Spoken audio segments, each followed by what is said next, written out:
Malco, de Gastón Suárez. Comprobando el cambio direccional de las fuertes corrientes aéreas, el Malco, como si dictara sutilmente la atmósfera, movía las remeras primarias con un pianísimo cliqueo. Al recibir la proximidad de la tormenta, truncó la amplia parábola que describía y se dispuso a retornar a su refugio.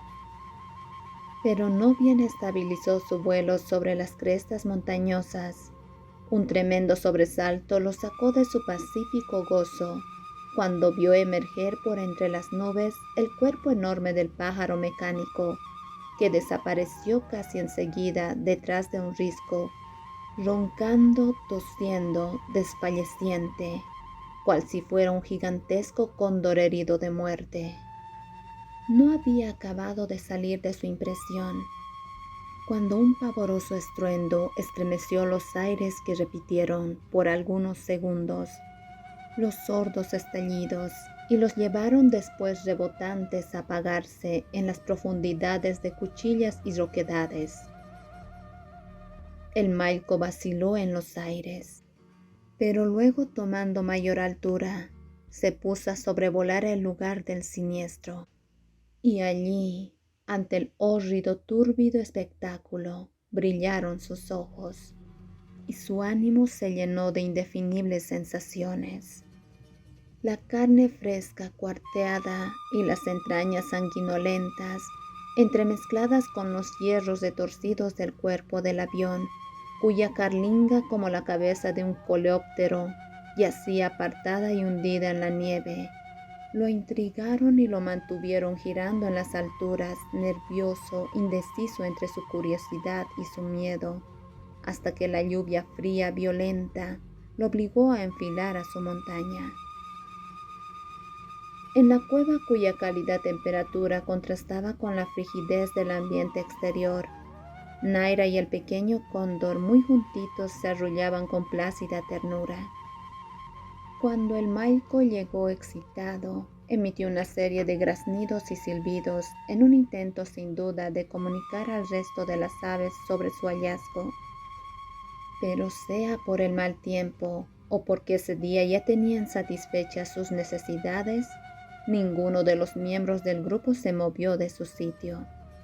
Solo al día siguiente, no bien salió el sol, mientras el cóndor adolescente se quedó agitando las tiernas alas y curioseando desde una saliente el mundo que los rodeaba, el Malco y Naira, adelantándose a sus compañeros, levantaron vuelo y enfilaron hacia las cumbres, donde por un azar funesto e inescrutable, toda la bandada iría a gozar por un tiempo más o menos prolongado de la abundancia.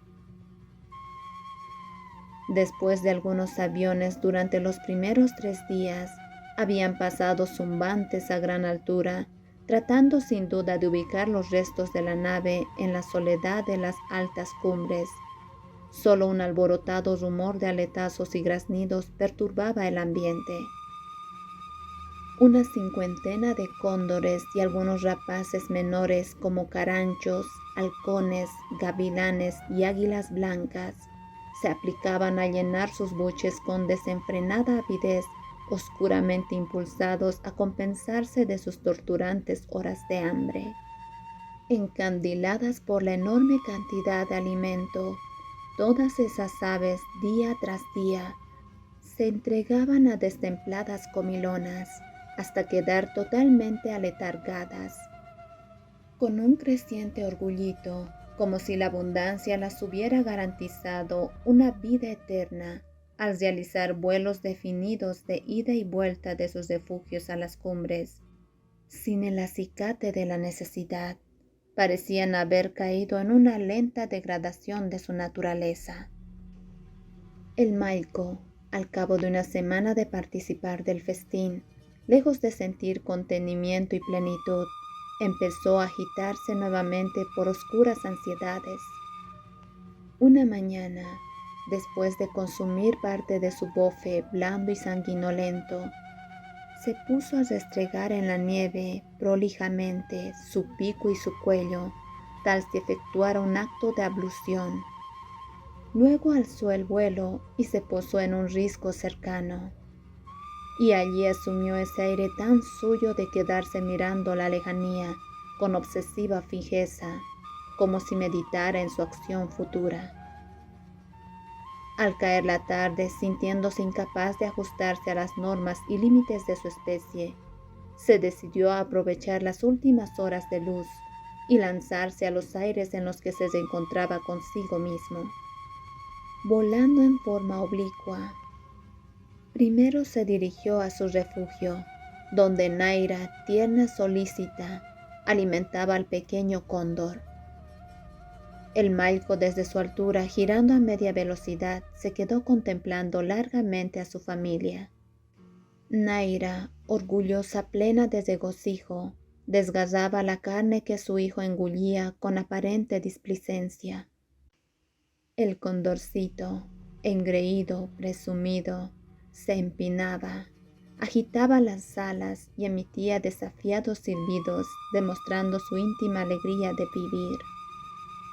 El Malco, al verlo vigoroso, refocilante, con su plumaje marrón brillando al sol, al verlo fogoso, impaciente por ganar también los aires, se estremeció con una corriente de placer. Y como si de pronto hubiera percibido tal vez en el fondo de sí mismo que la abundancia de alimento de las cumbres lo ponía a salvo de peligros y sacrificios, se aprestó a surcar etéreos y desconocidos espacios, movido por sus incontenibles ansias de infinito. Luego de intercambiar agudos, alegres silbidos con Naira, tomó mayor altura.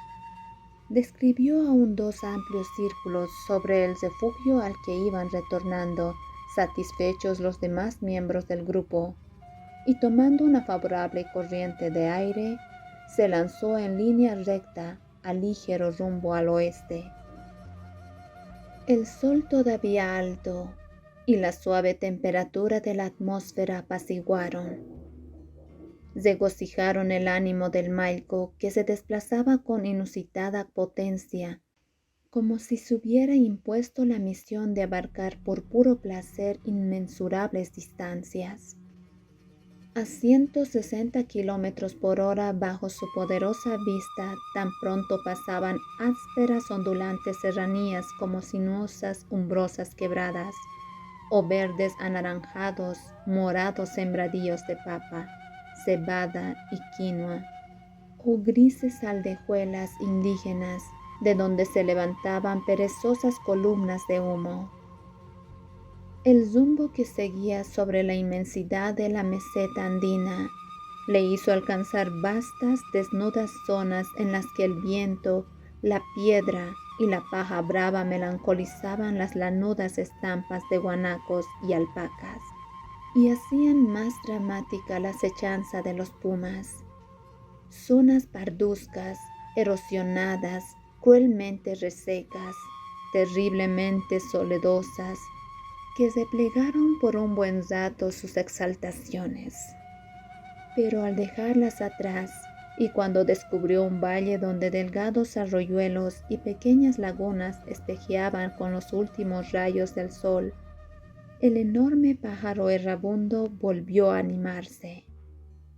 Inalcanzable sin apartarse un ápice de la trayectoria de su vuelo, seguido oblicuamente de su sombra, continuó su avance hasta que los aires comenzaron a enfriarse, preanunciando la llegada del crepúsculo.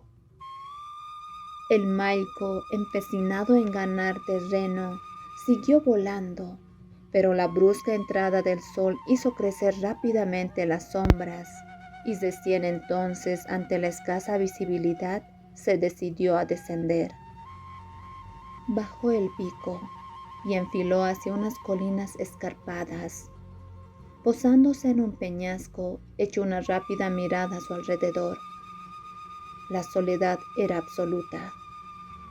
Lanzó una especie de suspiro, luego encrespó las plumas y se dispuso a pasar la noche. Era la primera vez desde que se unió al grupo de Naira que iba a pasar solo y lejos de su refugio.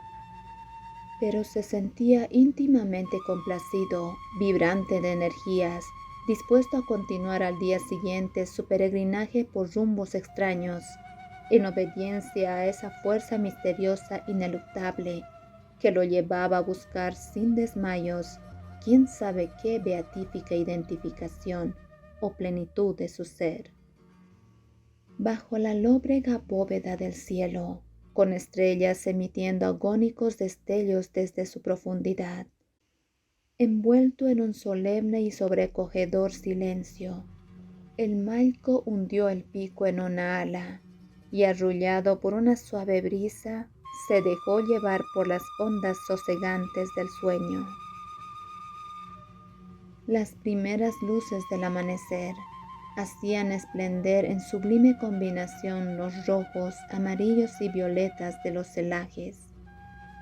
Desde el fondo del valle se levantaban vaos neblinosos que se iban desvaneciendo a medida que se intensificaba la luz. El malco sacudió su letargo con 3 vigorosos aletazos y, conteniendo su impaciencia, esperó que se templaran las frígidas corrientes del aire para proseguir su viaje.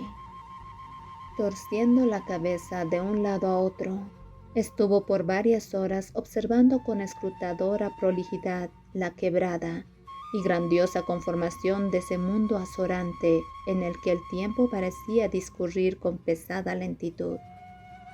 Cuando el sol se enseñoreó del cielo, se alzó a los aires casi verticalmente, y enseguida, estimulado por la claridad de la mañana, luego de sucesivos pausados, controlados aleteos en gallarda propulsión, se elevó a gran altura.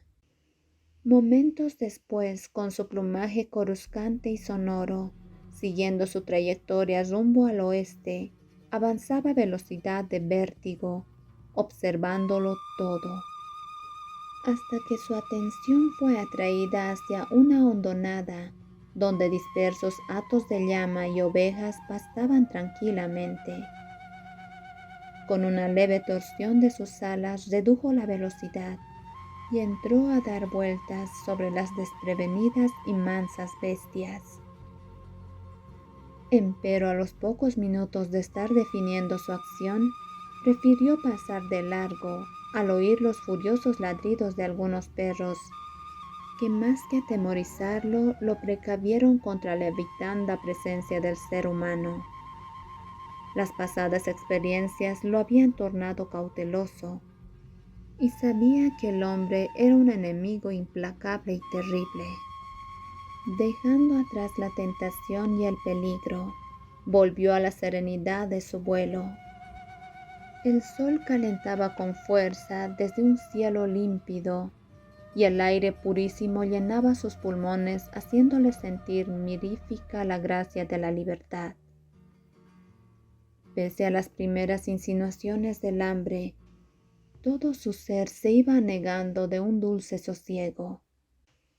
Pero al alcanzar unas colinas verdipardas, su ánimo se exaltó de súbito, cuando apareció girando un poco más abajo y a su derecha una joven y hermosa hembra. Esta vez la tentación fuerte y poderosa le hizo cambiar de rumbo sin vacilaciones. Inclinando sincrónicamente las tensas alas, entró en vertiginoso tirabuzón hasta ponerse a nivel de la airosa ave, que al verlo emitió complacida alegres y sugerentes silbidos. El malco, balanceándose con pasmosa agilidad, realizó varios trazos de barrena a su alrededor y, expresando también su júbilo con cálidos silbidos, la siguió galante en sus caprichosas evoluciones. La gratuidad de su vuelo fue conduciendo a las espléndidas criaturas por varios kilómetros adelante, casi al sudoeste, donde encontraron otra pareja de cóndores que giraba expectante sobre una angosta quebrada. Con natural confianza, intercambiando inteligentes miradas, los recién llegados entraron en la misma órbita y casi enseguida ubicaron abajo, encima de un pequeño montículo de piedra, el cuerpo despanzurrado de una oveja. El malco, refocilante retozón con su instinto acuciado por la presa, luego de revolotear por algunos minutos, secundó los planes del otro macho que había empezado a descender, reduciendo la amplitud de sus círculos. Seguido de la joven, ágil, sumisa hembra, plegó un poco las alas y se dejó caer suavemente hasta tocar tierra. Moviéndose en la irregularidad del terreno con pasos graves, ceremoniosos, los 4 cóndores se fueron acercando al animal sacrificado, cuyas entrañas al aire corruscaban y desprendían un oloroso vaho. No bien el malco descargó el primer picotazo al ojo de la víctima, un ominoso silbido rasgó el silencio e instantáneamente, sin darles tiempo a ninguna reacción, rústicas boleadoras, como fatídicas serpientes, se enroscaron en las patas de los 2 machos. Unísono, estridente, angustioso, su indefinible grito, graznido, silbido, alarido, hizo sobresaltar a las hembras, que de un solo envión se alzaron en los aires y huyeron despavoridas del peligro. Sorprendidos, aterrados, sibilantes, levantando nubes de polvo con sus frenéticos, impotentes aletazos, los 2 cóndores se debatían en la trampa. Y su terror subió de grado cuando 6 indígenas abandonaron sus escondites y riendo, vociferando, se les fueron encima. El malco, con la cabeza y el cuello enrojecidos, con los ojos inyectados de sangre, amagó furiosos picotazos a 2 de los hombres que tras una breve lucha lo cogieron por sus alas y abriéndolas en cruz en toda su largura lo levantaron en vilo. El drama quedó definido. Las 2 aves habían caído en desgracia. Bajo el sol abrasador del mediodía, los campesinos alardosos, eufóricos, iniciaron la marcha de retorno a su pueblo, estremeciéndose con dolorosos espasmos en medio de sus captores. Los pájaros prisioneros, en su pánico enmudecimiento, solo abrían y cerraban los picos, como si al verse atropellados, doblegados, privados velozmente de la libertad, hubieran perdido para siempre su deseo de vivir.